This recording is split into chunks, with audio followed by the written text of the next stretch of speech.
Yes, reka tubahe ikaze cyane kandi tubifurize kugubwa neza bakunze b'ikipe ya APR. Banyarwandakazi mwebwe mudahwema gukurikira ibiganiro byacu n'amakuru y'imikino ni za breaking news zigiye zitandukanye tubagezaho umunsi ku wundi kuva ku wa mbere kugera ku wundi wa mbere. Tubahaye ikaze mu kiganiro cya mbere cya siporo hano mu Rwanda ku rubuga rwa YouTube. Niba udukurikiye nonaha ukaba utarakanda subscribe ngo yaboneshe winjire mu muryango mugari w'abadukurikira kuri uru rubuga, nyaboneka iki nicyo gihe kugira ngo ibintu bigende neza cyane gatanu kuri kagenzi kako. So bakunze b'ikipe ya APR rero muranyihanganira mbere yuko ntangira ikiganiro ndabanzaniye excuse uyu munsi wari muremure pe. Uyu munsi wari muremure kubera ko ntabwo byari byoroshye. Murabizi ko uyu munsi hatangiye Sekafa Kagame Cup y'abagore. Sorry, ntabwo ari Sekafa Kagame Cup ahubwo ni Sekafa CAF Champions League. Ni Sekafa CAF Champions League Women Qualifiers, kubera ko iyi mikino ikipe itwaye igikombe cya Sekafa niyo ihita ihagararira kano karere muri CAF Champions League, amakipe asohoka ari 8. So uyu munsi rero muri Sekafa itangira nari mfitemo akazi ko kubukomenteta ko kogeza match, haba match ya Rayon Sport n'ikipe yo muri Zanzibar nibagiwe izina, ndetse n'indi kipe yahuje ikipe imwe yo muri Djibouti, yo muri Eritrea n'indi yo muri South Sudan. Niwo mukino watangiye mbere ku isaha saa 7. Iyo mikino rero yose uyu munsi nari nyifite akazi nayikoze. Murumva ko rero ntabwo byari byoroshye guhera mu gitondo bwo ntabwo nari mpari neza, ntabwo nabonye uko mbagezaho ikiganiro, muranyihanganira. So ubwo rero ibyo byose ni akazi nta kundi, ariko narababwiye ngo umuntu wese wafashe umwanya agakanda subscribe hano kuri iyi sheni azangaye gutinda ariko ntazangaye guhera rwose. Ntabwo nzigera mpera kandi amakuru ya APR ari menshi, amakuru ya APR Football Club ni menshi cyane. Mu kanya ndi mu modoka ndimo ntaha, murumva ko n'ubu ngubu ijwi ryanjye ntabwo riratuza neza, nibwo nkigera mu rugo. Mu kanya gato ndimo ntaha nibwo nagiye ku rubuga rwacu rwa WhatsApp mbwira abakunzi bacu abakunzi ba KSTV Rwanda tubana muri iyo groupe.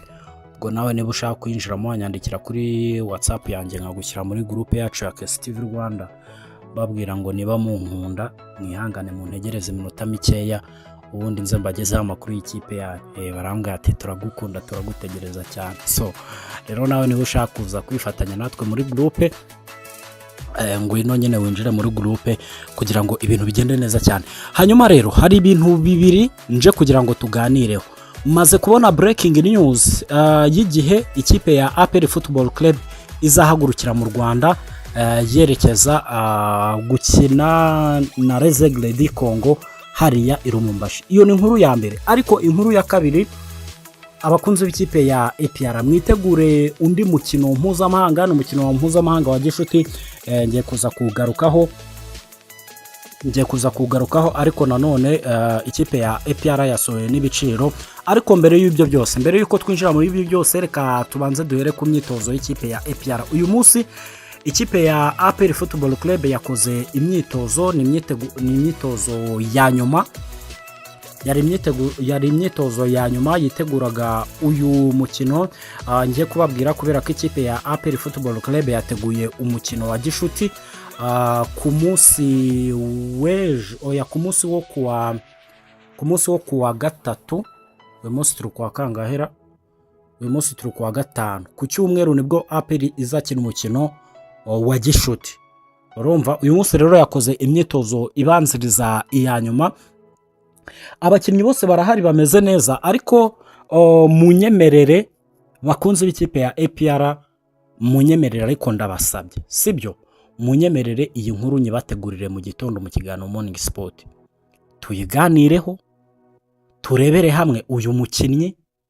Urumva ese ni mukinnyi ki, ameze ate, bimeze bite? Urumva tubiganiraho mu kiganiro cyo mu gitondo Morning Sport. N'ubundi ntaho ngiye, nta mwanya uhagije mfite wo kugira ngo tumusesengure, gusa ntabwo niyo byakunda ntabwo azakina CAF Champions League keretse ikipe ya APR iramutse ikuyemo Les Aigles du Congo, noneho wenda ku mukino wa kabiri wa Pyramide yazakina. Uyu mukinnyi ndababwira mu gitondo, sibyo? Munyemerere tumugaruko mu gitondo kubera ko nta n'amakuru ye yuzuye 100% ndabona.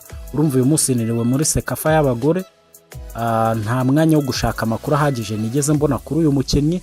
Munyemerere tuze kumugaruko mu gitondo mu kiganiro Morning Sport. Ngiye gusoza iki kiganiro nkibahe nyaplodinge, then mu gitondo turaza kugaruka kuri uyu mukinnyi mwambajijeho muri benshi, ariko muhumure nanjye namubashakiyeho amakuru. Hanyuma ku munsi wo kuwa gatatu, mbere yuko twinjira muri iyi breaking news, ku munsi wo kuwa gatatu, ku munsi wo kuwa gatanu wo ku cyumweru, ku munsi w'ejo bundi, umusibejo, kubera ko ni ku itariki 23 kandi uyu munsi turi ku itariki 21, ikipe ya APR Football Club yateguye umukino wa gishuti. Umukino wa gishuti izakina n'ikipe izakina CAF Confederations Cup. Ikipe yakinnye na Rayon Sport yitsinda ibitego 2-1. Iyi kipe rero izakina na APR yitwa El Hilal Wadi Madina.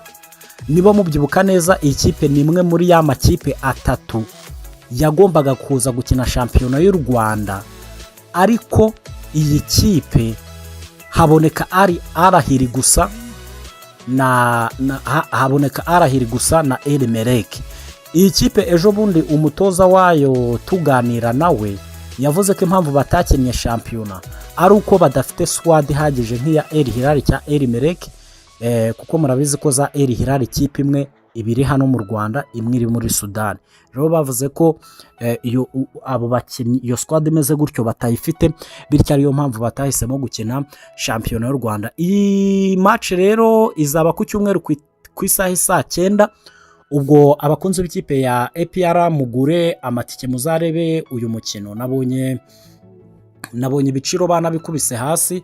Nge nkunda uburyo ikipe ya APR itagikomeza ibintu, ibiciro bikubita hasi rwose, abafana bakiyinjirira pe. Nukuri pe, iyi match muzajye kuyireba. Ikipe ya APR yarashe El Merreikh ibitego 3-0. Mwabonye imyitozo bari gukora, umutozo wa fitness ukuntu arimo arabakuba, urumva? So rero iyi match abakunzi b'ikipe ya APR muzajye kuyireba, hataga kipe katazakubitwa 5 udahari. So kugura itike rero no gukanda akanyenyeri 669 akanyenyeri 5 urwego. Ubwo hanyuma ahasigaye hose, reka turebe, ahasigaye hose ni 1000 muri general, hariya ni 1000, urumva? Kwanza reka mbabwire, ahasigaye hose ni 1000 hariya muri general no muri regira. None se ko ndeba regira APR ntayo yasizeho, kuko hano muri general ubundi general ni hariya hasigaye hose ariko hatwikiriye, niho hitwa muri general. Noneho regira ni hariya hadatwikiriye no hakurya y'abafana. None ndabona ikipe ya APR yashyizemo amatike muri general. Ubwo se byaba bivuze ko regira ari ubuntu cyane ukugurira byose hamwe no muri ndaza kubaza mu kiganiro cyo mu gitondo Morning Sport, ndaza kubaha igisubizo. Ndi kubona bakizeho amatike yo muri general gusa, hariya hakurya muri regira ntayo bigeze bashyiraho. Reka ndebe APR itangaza amatike kuri caption niba yigeze ivuga ko ari ubuntu hariya hasigaye hose. Kandebe ku rubuga rwa APR niba yigeze ivuga ko hari ubuntu.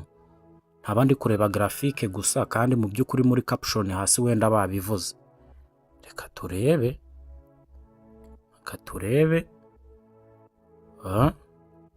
General ntabwo bigeze babivuga. Ubwo byashoboka ko umuntu uzagura general azicara no muri regira byose hamwe, cyangwa muri regira wenda bikaba ari ubuntu ntawamenya. Ariko ikiriho nuko amatike general ari 1000, VIP 5000, VVIP 1010. Bakunze ikipe ya APR mujye kureba uyu mukino pe, mujye kureba uyu mukino. Aka gakipe uyu niwo mukino ntekereza ko ari uwa nyuma ikipe ya APR izakina mbere yuko yerekeza i Lumumbashi gukina na Les Aigles du Congo. ndumvira yariyo match ya nyuma, kuko ariko ntabwo ariyo match ya ntabwo yaba ariyo match ya nyuma, kuko bazaba bagifite iminsi myinshi, bazaba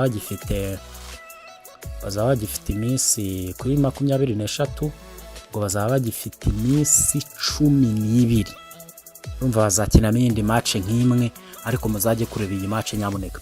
So hanyuma tugikomoza kuri CAF Champions League, mbonye amakuru mu kanya, amakuru angezeho ndi gutaha.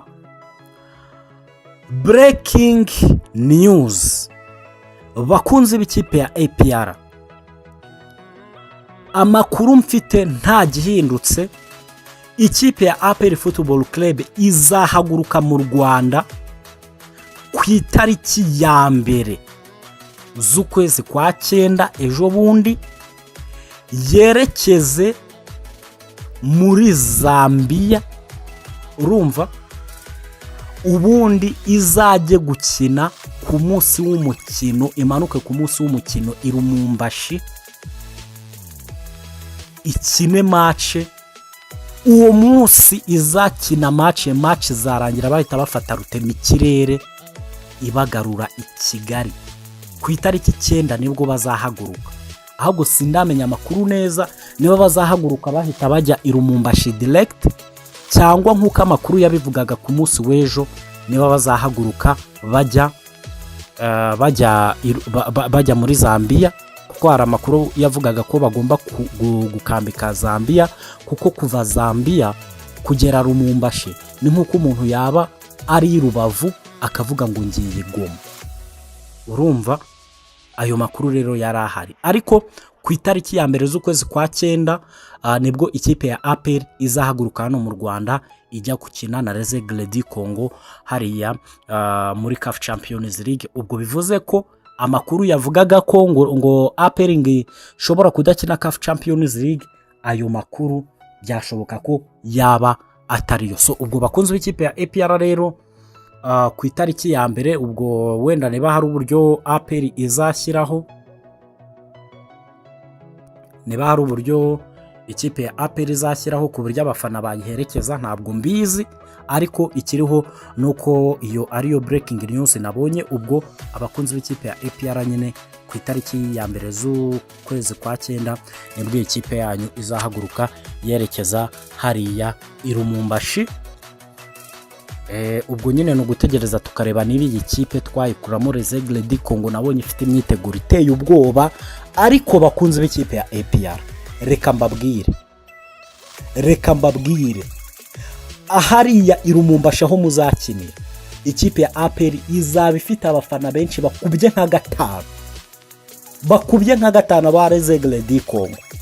Ikipe ya APR yambara umukara n'umweru, bazakinira hariya Katanga, hariya kwa Tepe Mazembe.